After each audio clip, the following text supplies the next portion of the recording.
Hello guys, कैसे हैं आप लोग। मैं ठीक हूँ, उम्मीद करती हूँ आप लोग भी ठीक होंगे। हमने सुना है कि अब आजकल अनाथालय बहुत खुल रहे हैं, वृद्धाश्रम बहुत खुल रहे हैं। ये क्यों खुलते हैं? लोग कहते हैं पहले जमाने के लोग बहुत संयुक्त परिवार में रहते थे।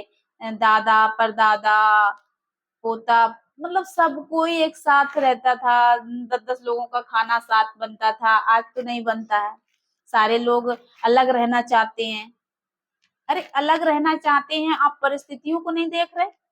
पहले तो इतनी आबादी नहीं थी, सिर्फ खेती बाड़ी से ही लोग परिवार का जीवन यापन करते थे। मगर आज की इतनी सुख सुविधाएं हैं, फैसिलिटी है, उनको मेंटेन करने के लिए हमें कुछ करना तो होगा। घर से तो बाहर निकलना ही होगा।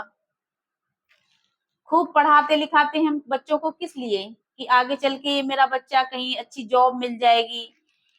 तो वो बच्चे कहीं चले जाते हैं, वो साथ नहीं रह पाते हैं। तो आज हम परिस्थितियों को ना समझ के हम उन हालातों को दोष देते हैं कि मेरे बच्चे तो मुझसे दूर हो गए, मुझे अनाथालय भेज दिए। अब बताइए, कोई बच्चा मुंबई रह रहा है, कोई दिल्ली रह रहा है, आपके 2 बच्चे 3 बच्चे हैं, आपको साथ नहीं रख सकता, आप उन बच्चों को नहीं छोड़ सकते हैं, उन बच्चों के साथ आप रहिएगा। तो वो बच्चा क्या कर सकता है? वो बच्चे भी कामयाब हो जाते हैं जब उनकी एज होती है। और एक समय होता है हमको कुछ जीवन में करने का। उस समय हमारे माँ बाप बूढ़े हो जाते हैं, या तो हम काम को छोड़ देते हैं, तब हम माँ बाप को देख सकते हैं। अगर हम काम को साथ लेके माँ बाप, बहुत से ऐसे माँ बाप हैं जो अपने घर को नहीं छोड़ना चाहते हैं। वो कहते हैं कि मेरी ये जन्म स्थली है, मैं इसे नहीं छोड़ सकता हूँ। वो ले जाते हैं बच्चे माँ बाप को, मगर वो फिर रिटर्न होते हैं कि नहीं, मुझे अपने घर पे ही अच्छा लगता है, मेरा घर परिवार माहौल, मुझे उसी में रहना है। तो बच्चे की इसमें कोई गलती नहीं होती है। हम सिर्फ एक चीज को देखते हैं, पीछे के पहलू को हम देखते ही नहीं है। जो हमें ये समझ में आए कि आखिर ये वृद्धा आश्रम होते क्यों है, खुलते क्यों है। और मैं सच बता रही हूँ कि अगर वृद्धा आश्रम, मेरी जब उम्र होगी, जब मेरा बच्चा अभी छोटा है, और मैं चाहती हूँ मेरा बच्चा देश के लिए कुछ करे, और मैं नहीं चाहती वो मेरे साथ अपना समय बिताए, क्योंकि उस समय वो मेरे बच्चे का कैरियर होगा कुछ करने का। और सच मानो, मेरे बच्चे को जो मैं सिखाती हूँ, अभी से सिखाती हूँ कि नहीं, तुम्हें कुछ करना है, मेरे को लेके नहीं चलना है। क्योंकि मैं तुम्हारी सिर्फ माँ नहीं हूँ, ये पूरा परिवार, ये धरती तुम्हारी माँ है। तुमको सबको देखना है।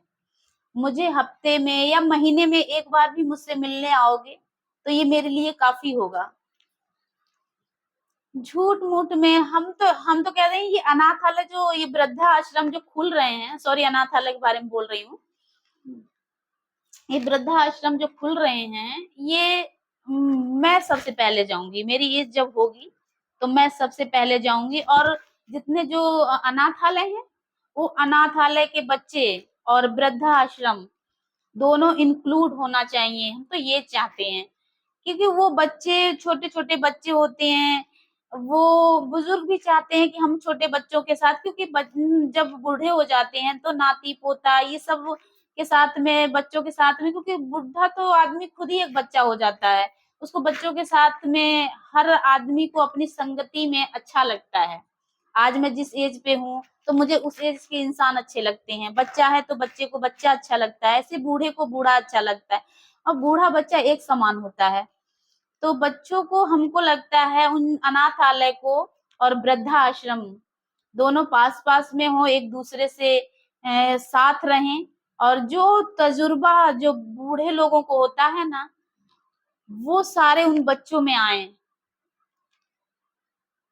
कोई वृद्धा आश्रम या अनाथालय कोई बुरी चीज नहीं है। बस ये हमारे देश में तो ये भी है कि आप किसी कठिन परिस्थिति से गुजर रहे होते हैं तो सोशल मीडिया इतना उनको हेल्प कर रहा है, इतना उनको इस लायक बना रहा है कि शायद ही अगर कोई सोशल मीडिया पे नहीं है तो शायद थोड़ा प्रॉब्लम है। मैं भी नहीं थी तो मेरे को भी दिक्कत थी, तो मैं भी उस चीज को बहुत फेस किया है मैंने। मगर मैं सोशल मीडिया पे नहीं आई थी, मेरे पास उतना नहीं था। मगर अब मैं देखती हूँ जहां जहां सोशल मीडिया है वहां वहां बहुत लोगों की हेल्प भी हो रही है। और मेरा भी जो संस्था के थ्रू मेरा इलाज हुआ है, मेरे पास भी पैसे नहीं थे। तो हमको लगता है कि ये अनाथालय, जो वृद्धाश्रम सरकारी जो संस्थाओं से चलते हैं, ऐसे नहीं है कि इनमें भी नहीं है कोई गलत काम होते हैं, इनमें भी बहुत ऐसे चीजें हैं जो बच्चों के लिए इलीगल काम लोग करते हैं। मगर सही मायने में अगर इनका सर्वे किया जाए, इनसे इसको चलाया जाए, तो एक वृद्धा आश्रम में जो अनाथालय वाले बच्चे होंगे वो जरूर कुछ करेंगे, इस देश के अब वो भविष्य बनेंगे। Thank you. Bye bye.